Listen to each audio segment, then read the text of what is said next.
Don't be a dinkhead. Dinkhead! Dinks. Double income, no kids.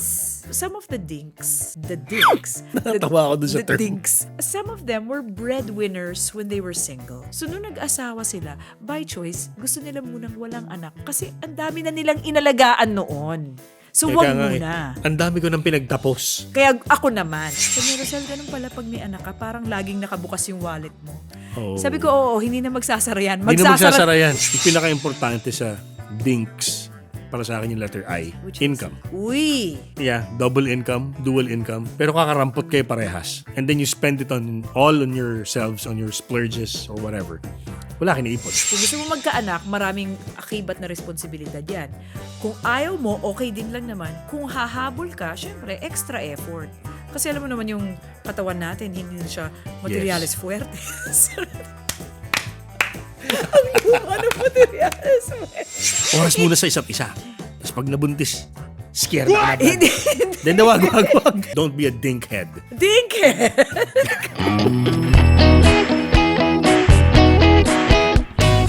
Welcome sa Kwentuhang Magaan, pero may laman. We'll be giving you our takes on issues and topics na napapanahon mapag-usapan. Remember, ito naman ang akin lang. Okay, anong usapang atin? Pakilala ka muna. Ayaw nga pala. Yan. Papakilala na ako. Ako ang inyong on-air to online TJ, Tita Jock, Rosel. And I'm your on-air to online TJ, Tito Jock Eric. Kailangan ginagaral-gal natin ganun, Eric. Oh, hindi pa parang noon, di ba? Yung our time now is 4:45. Oo, gusto ko nun paggabi. Oo. Pag nag-board ako ng gabi kasi pwede kang mag-modulate ng, Yes. papapogi ka eh. Sa amin naman, good evening, Metro Manila. Yan!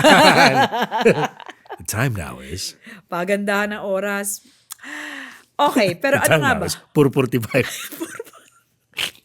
Okay, ano bang usapang atin? Well, ano ba yung dinks? Ha! Meron akong alam na hindi Hindi ko alam talaga. No way. Promise. Promise? Alam ko dink yung motor. Hindi. Dinks. D-I-N-K-S. Okay, may graphics. Yan. Dinks. Double income, no kids. Ang ibig sabihin, kunyari tayong dalawa. O, ganito uli. Wala tayong mga asawa. Oo. Tayong Tayo dalawa. mag-asawa. Tayong mag-asawa. Para tayo may trabaho. Double income, wala tayong Walang anak. Tapos, yun na yung estado natin sa buhay. my Magkasama tayo sa sambahay, yung pera my natin, Lord. atin lang, May kilala nakakapagburaki. akong ganyan. Ako din. Ayoko magbanggit. Kasi may halong may mga inggit. hot water na tao eh. Bakit? Basta. Teka lang, okay. So kung ikaw ay isang dink, madalas dyan, dink by choice. Ibig sabihin, nagsama sila, whether or not, most of the time, mag-asawa na yan eh. Oo. Kasi join na yung resources Yes, nyo. yes. Hindi na kayo nagli-live-in. Pwede rin namang live-in, pero most of the time, mag-asawa yan, nagsama na ng pera, double income, pero personal choice nyong wag munang mag-anak. Magmuna, di ba? Wag muna. Or yung iba, ayaw talagang mag-anak. Which is, for me, that's a choice. May It's kilala okay. akong ganyan din. Ako And din. I could, then, safe na rin para na hindi i-mention kasi baka hindi rin naman nila pinapublic yun. Yes. Na, Pero he's a very good friend of mine, a musician. no kids. No kids. I have a good friend, also a good friend, double income sila, ganda trabaho pareho. Uy, laging laman ng eroplano. Ayun, di ba? Yun na yung pinakaluho at saya nila as a couple. Kumbaga para silang extended boyfriend-girlfriend. So yan din, di ba?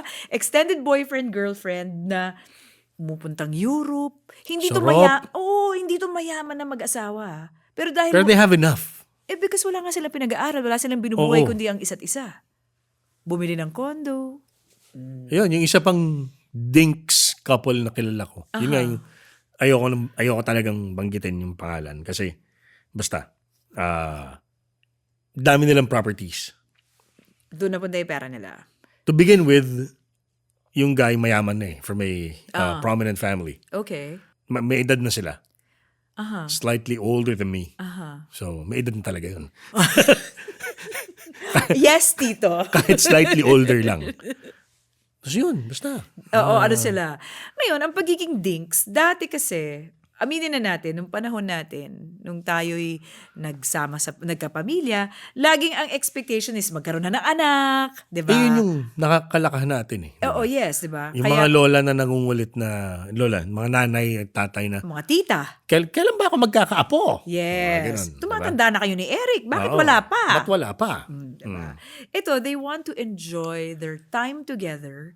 They want to enjoy their money together. Kasi aminin natin, ako may mga anak, ikaw may anak. Mahal. Sabi nga ng kaibigan kong nagkakaanak lang, sabi niya, Rosel, ganun pala pag may anak ka, parang laging nakabukas yung wallet mo.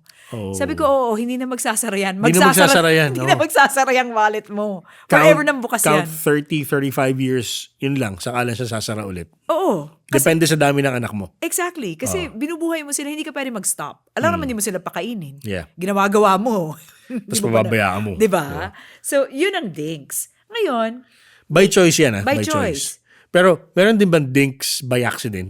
I guess siguro yung mga hindi na talaga magkaanak. Yung wag muna tayo mag-anak. Tapos eventually talaga hindi na nagkaanak. Hindi na nag-anak. O kaya gustong-gustong magkaanak, pero hindi pa Hindi. oras, Oo. hindi pa sila nabibiyayaan, if that's really what they want. So, nagiging dinks sila. 'Di ba? At minsan naman, sabi nila, yung mga dinks, focused yan sa kanilang mga career. Kunyari, like, isipin mo ha, ito real talk lang. Kung hindi ako nag-anak agad, I was a relatively young mom for today's standards. Kasi 25 pa lang nanay na ako. Yeah.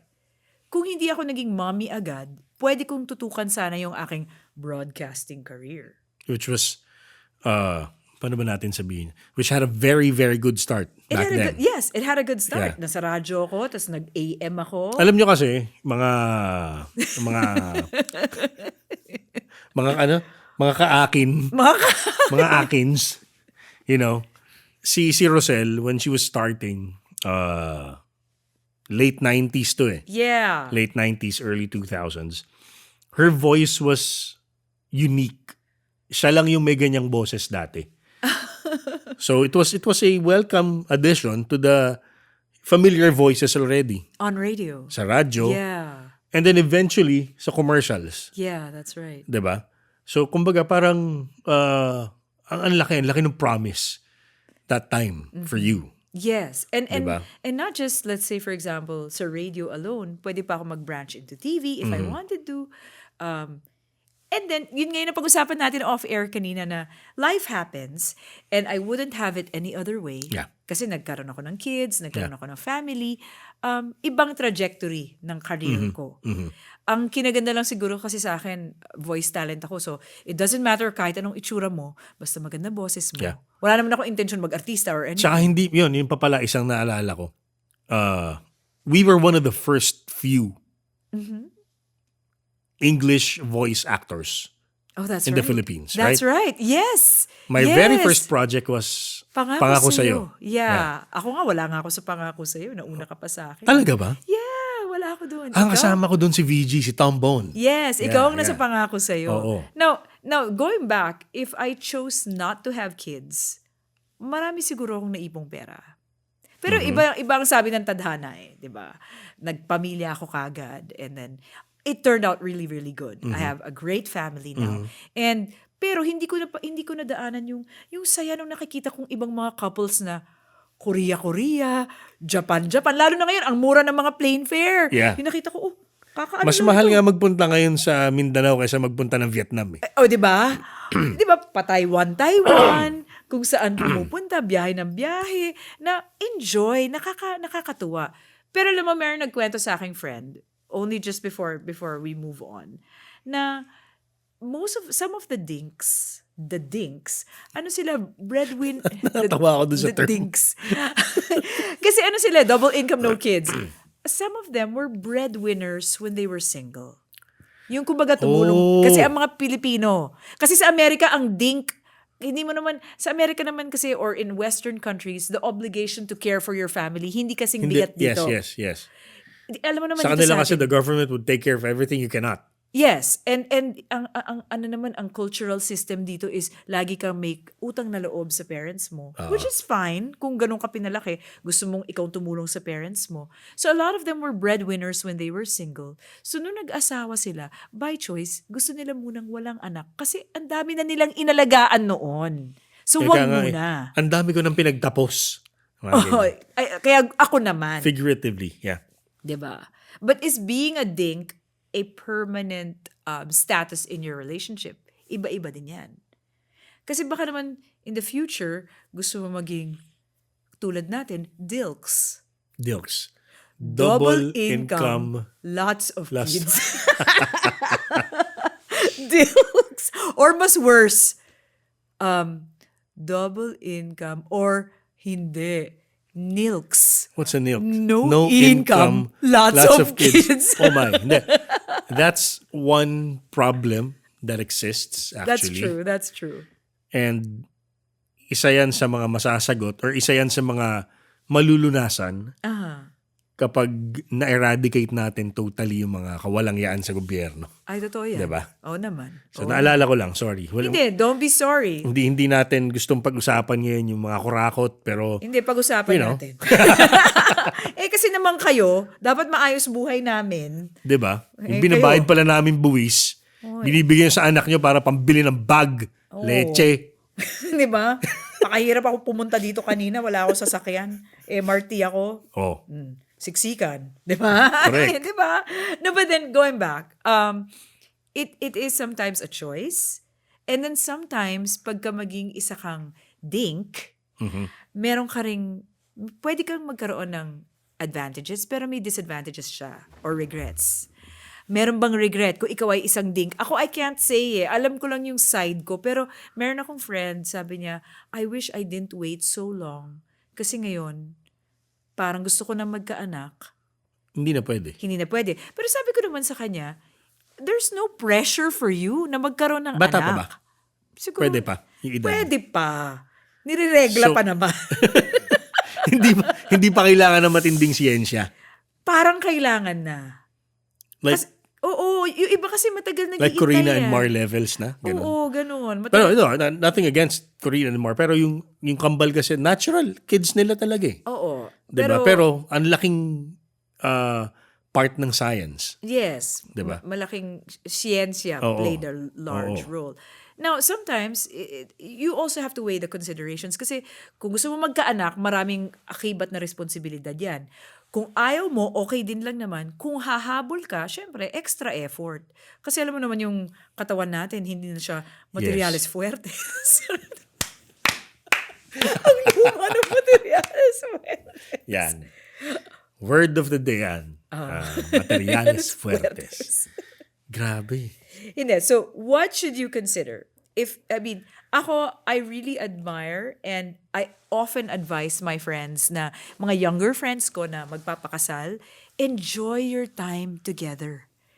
If you don't, 'di ba? If wala kayong if hindi mo feel muna mag-anak and gusto mo kayong dalawa, enjoyin niyo yan. Enjoyin niyo yung pagiging dinks niyo. Sarap kaya mag-enjoy ng kayong dalawa lang ng Oo asawa mo, naman. diba? Parang extended remix yun ng pagiging boyfriend-girlfriend with more money now. Correct. At wala nang pagtatago sa magulang. Oo. Kasi magkasama na kayo. Guilty. Uy, pero ikaw may kwento ka sa akin. Nagpaka-dinks kayo ni Vicky for 2 years. Oh, Hindi yeah, kayo, yeah. Kasi baliktad tayo. Kami ni Romel, hit the ground running, anak agad eh. Zoom. Nauna Ano nga na? anak eh. Oo. Bago Oo. kami magpakasal eh. Well, yun nga. Kayo? We got married first, tapos 2 years after saka lumabas yung panganay. And we had time. You enjoyed We each really had other. time. Diba? We enjoyed each other. We enjoyed going out. We enjoyed, na, yun kaya, lumalabas hanggang umaga. Hanggang madaling araw. Pera nyo yun eh. Oo. Wala naman nag-iintay sa bahay, di ba? Wala naman. Maliban sa nanay mong Nanay ko. naiinis sa'yo. Oo, naiinis sa akin. Kasi, siguro isang factor din yun kung ba't ang tatag pa rin namin hanggang ngayon.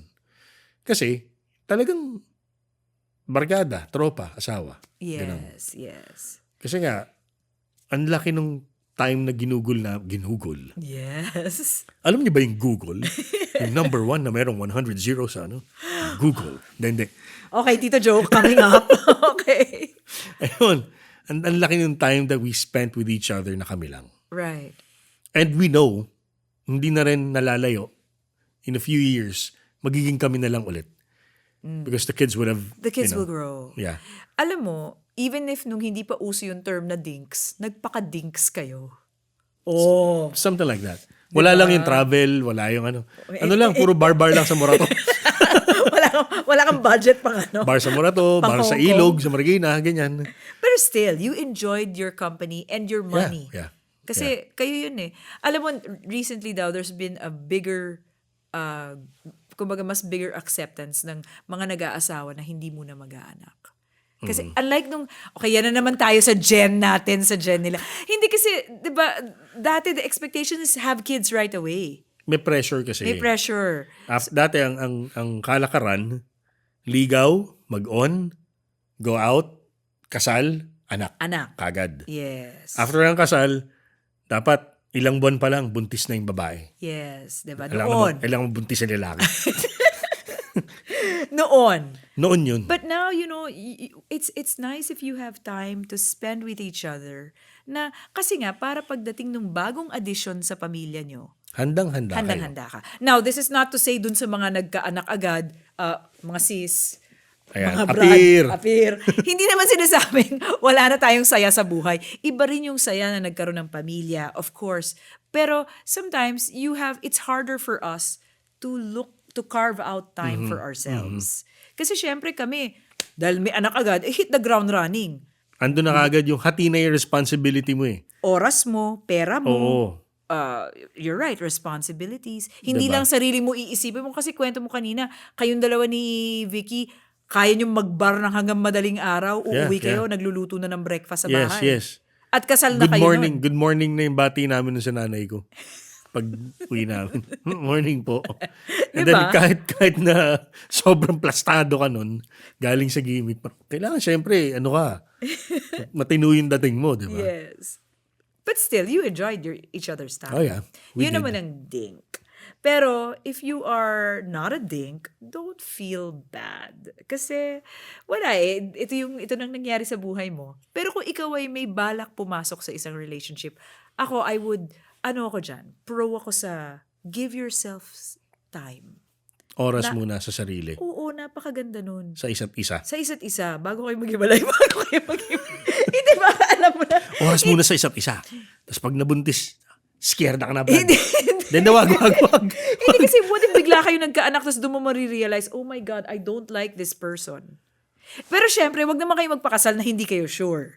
Pero, In the first place, kaya nga ako yung nagpakasal, sure na kayo sa sarili. sure na kayo sa isa't isa. Pero kumbaga, it gives you time. Kaya nga hindi kayo rushed agad na magkaroon ng anak. Unless talagang yun ang goal nyo. Kids agad.